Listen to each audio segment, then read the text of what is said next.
Hey guys, welcome to my YouTube channel. Last lecture में हमने पढ़ा था कि फ्लूइड मोज़ेक मॉडल है वो क्या होता है। इसमें हमने देखा था लिपिड और प्रोटीन का पूरा कैसे अरेंजमेंट होता है, कैसे वो टेल और हेड होते हैं वो कैसे अरेंज होते हैं, कैसे सरफेस प्रोटीन अरेंज होता है। इसके बाद में आज हम देखेंगे कि कोशिका भित्ति होती है वो क्या होती है।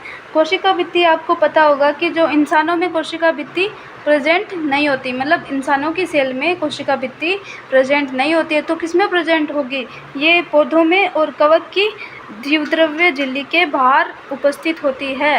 यानी कवक और जो पौधे हैं पौधों में प्रेजेंट होती है लेकिन मनुष्य में अब्सेंट होती है। तो आपको याद ही होगा कि कवक व पौधों की जीवद्रव्य झिल्ली यानी कोशिका झिल्ली के बाहर पाए जाने वाली दृढ़ निर्जीव आवरण को कोशिका भित्ति कहते हैं। ये दृढ़ होती है, हार्ड होती है और निर्जीव होती है। निर्जीव होती है यानी सांस नहीं ले सकती। निर्जीव आप जानते हो क्या होता है, को कोशिका भित्ति कहते हैं। यानी कोशिका भित्ति है वो जीवद्रव्य झिल्ली यानी कोशिका झिल्ली के बाहर होती है, कवक और पौधों में ये उपस्थित होती है। कोशिका भित्ति कोशिका को केवल यांत्रिक हानियों और संक्रमण से ही रक्षा नहीं करता है, बल्कि ये कोशिकाओं के बीच आपसी संपर्क बनाए रखने और अवांछनीय वृद्धि अणुओं के लिए अवरोध पैदा करता है। तो यहाँ पे कोशिका भित्ति का कार्य बताया गया कि उसका फंक्शन क्या है कि एक तो ये यांत्रिक हानियों से कोशिका को सुरक्षा प्रदान करता है, साथ में संक्रमण से भी रक्षा करता है। इसके अलावा कि कोशिकाओं के बीच आपसी संपर्क बनाता है, किसके द्वारा? प्लाज्मोडेस्माटा होता है तो उसके द्वारा ये बीच में आपसी संपर्क बनाए रखता है। साथ में जो अवांछनीय वृद्धि अणुओं के लिए ये क्या करता है? अवरोध पैदा करता है, यानी रुकावट, बैरियर का काम करेगा। ये बाहर से जो अवांछनीय यानी अननीडेड अणु है वो कोशिका के अंदर नहीं आ सके। कोशिका भित्ति है वो शैवाल की कोशिका भित्ति किससे बनी होती है? सेलुलोज, ग्लैक्टेंस, मेनान्स व खनिज जैसे कैल्शियम कार्बोनेट की बनी होती है। ये इम्पोर्टेंट है, तो याद रखना कि शैवाल की कोशिका भित्ति किससे बनी होती है? सेलुलोज, ग्लैक्टेंस, मेनान्स व खनिज जैसे कैल्शियम कार्बोनेट की बनी होती है। जबकि दूसरे पौधों में ये सेलुलोज, हेमीसेलुलोज, पेक्टिन और प्रोटीन की बनी होती है। तो आप याद रख लेना, शैवाल की कोशिका भित्ति इनसे बनी होती है और दूसरे पादपों में सेलुलोज, हेमीसेलुलोज, पेक्टिन और प्रोटीन की कोशिका भित्ति पाई जाती है। नवपादप कोशिका की कोशिका भित्ति में स्थित प्राथमिक भित्ति में वृद्धि की क्षमता होती है। तो अब मैं बताती हूँ कि प्राथमिक कोशिका भित्ति किसे कहते हैं। ये मान लो कि दो सेल है, ए और बी, ये दो सेल है, ये इनका कोशिका द्रव्य हो गया, इसका ए का, ये बी का हो गया। बीच में ये होती है, इसको हम बोलते हैं मध्य पटलिका, या फिर इसको हम बोलते हैं दूसरा नाम है इसका मिडल लेमिला। ये किसकी बनी होती है? ये कैल्शियम पेक्टेट की बनी होती है। कैल्शियम पेक्टेट को पादप सीमेंट भी कहा जाता है। इसके बाद में मतलब पहले मध्य पटलिका बन जाती है, फिर इसके बाद में प्राथमिक भित्ति बनती है। प्राथमिक कोशिका भित्ति बोल दो या फिर प्राथमिक भित्ति बोल दो, वो बनती है। ये प्राथमिक भित्ति हो गई दोनों साइड में, ये बीच में मिडल लेमिला हो गई। अब यहाँ पे जो बना हुआ है इसको हम बोलते हैं द्वितीयक भित्ति। इसकी 3 लेयर होती है, S1, S2 और S3। तो S3 कोशिका के सबसे पास वाली हो गई, इधर से कोशिका के पास वाली, इसमें 3 लेयर हो गई। तो ये बीच में ये वाला है, इसको हम बोलते हैं प्लाज्मोडेस्माटा। ये क्या करता है कि एक कोशिका के कोशिका द्रव्य यानी साइटोप्लाज्म को दूसरी कोशिका के कोशिका द्रव्य से जोड़ने का काम करता है। ठीक है, तो समझ आ गया प्राथमिक भित्ति क्या होती है। नवपादप कोशिका की कोशिका भित्ति में स्थित प्राथमिक भित्ति में वृद्धि की क्षमता होती है, जो कोशिका की परिपक्वता के साथ घटती जाती है। जैसे जैसे कोशिका परिपक्व होएगी प्राथमिक भित्ति है वो घटती जाएगी, क्योंकि द्वितीयक भित्ति बन रही है तो वो और ज़्यादा मोटी परत है उससे। इसके साथ कोशिका के भीतर की तरफ द्वितीयक भित्ति का निर्माण होने लगता है। अभी बताया कि द्वितीयक भित्ति क्या होती है, 3 लेयर होती है इसमें, S1, S2 और S3। मध्य पटलिका यानी मिडल लेमिला मुख्यतः कैल्शियम पेक्टेट की बनी सतह होती है। जिसको पादप सीमेंट भी बोला जाता है, जो आसपास की विभिन्न कोशिकाओं को आपस में चिपकाए व पकड़े रहती है। इसका काम क्या है? ये जो दोनों कोशिका है इनको आपस में चिपकाए रखती है और ये पकड़े रहती है दोनों कोशिकाओं को। कोशिका भित्ति एवं मध्य पटलिका में जीवद्रव्य तंतु प्लाज्मोडेस्माटा आड़े तिरछे रूप में व्यवस्थित होते हैं। यहाँ पे प्लाज्मोडेस्माटा प्रेजेंट है और ये दोनों के कोशिका द्रव्य को जोड़ने का काम करता है, जो आसपास की कोशिका द्रव्य को जोड़े रखते हैं। ये हो गया हमारा कोशिका भित्ति। अब हम पढ़ेंगे कि अंतःझिल्लिका तंत्र यानी एंडोमेम्ब्रेन सिस्टम क्या होता है। एंडोमेम्ब्रेन सिस्टम क्या होता है कि जो कोशिका में ऑर्गन्स होते हैं, सेल ऑर्गेनल्स होते हैं, वो एक दूसरे से मतलब उनका कार्य होता है वो संबंधित होते हैं। कुछ ऐसे ऑर्गन होते हैं, झिल्लीदार अंग होते हैं जिनका कार्य एक दूसरे से संबंधित होता है, उन्हीं को हम बोलते हैं अंतःझिल्लिका तंत्र या फिर एंडोमेम्ब्रेन सिस्टम, क्योंकि वो अपना एक सिस्टम बनाए रखते हैं किसी एक काम को करने के लिए। तो झिल्लीदार अंग कार्य व संरचना के आधार पर एक दूसरे से काफ़ी अलग होते हैं। इनमें बहुत से ऐसे होते हैं जिनके कार्य एक दूसरे से जुड़े रहते हैं, उन्हें अंतःझिल्लिका तंत्र के अंतर्गत रखते हैं। समझ आ गया? इस तंत्र के अंतर्गत 4 ऑर्गन आते हैं। कौन से? अंतर्द्रवी जालिका यानी एंडोप्लाज्मिक रेटिकुलम, गोल्जिका यानी गोल्जी बॉडी, लेनिका यानी लाइसोसोम व रस्तानी यानी रिक्तिका। तो ये 4 आपको नाम याद रखने हैं। केवल ये 4 ही है जो अंतःझिल्लिका तंत्र में आते हैं, इसके अलावा जो भी है वो अंतःझिल्लिका तंत्र में नहीं आते हैं। तो क्वेश्चन दूसरों का भी ऐसे ऑप्शन में दे के पूछ सकता है।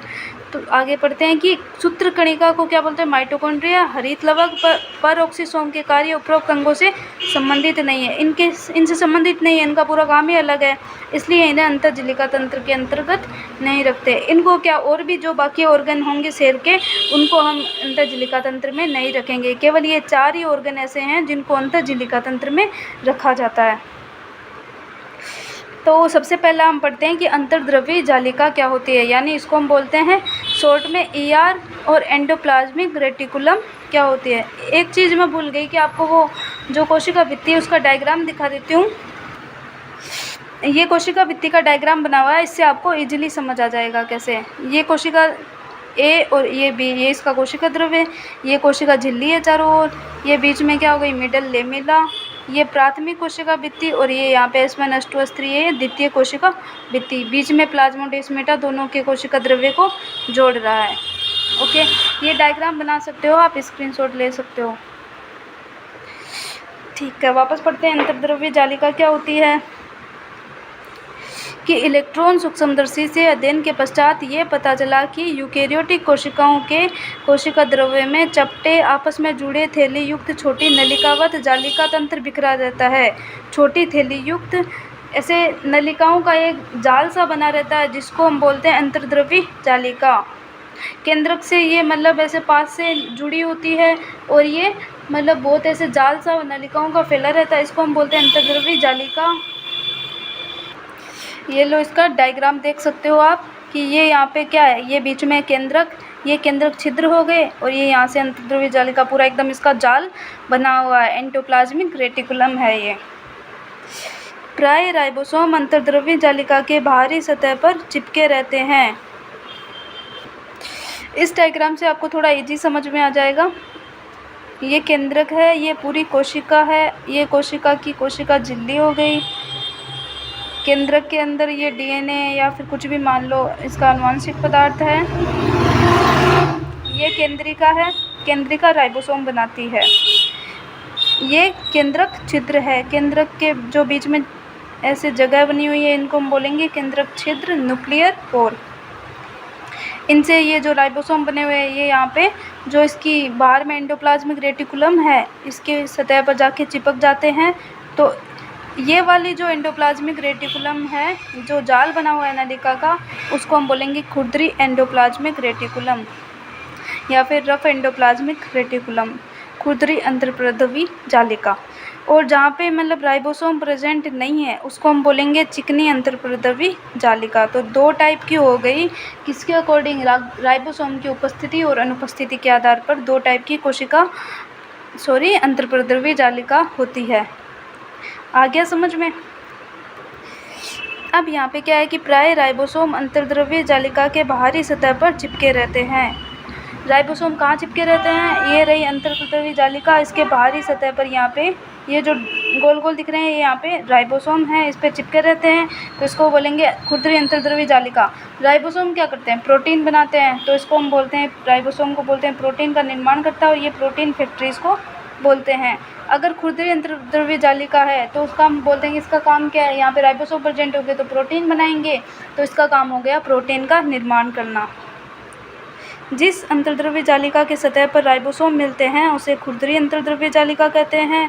राइबोसोम की अनुपस्थिति पर अंतर्द्रव्य जालिका यानी रफ एंडोप्लाज्मिक रेटिकुलम बोलते हैं जिसे,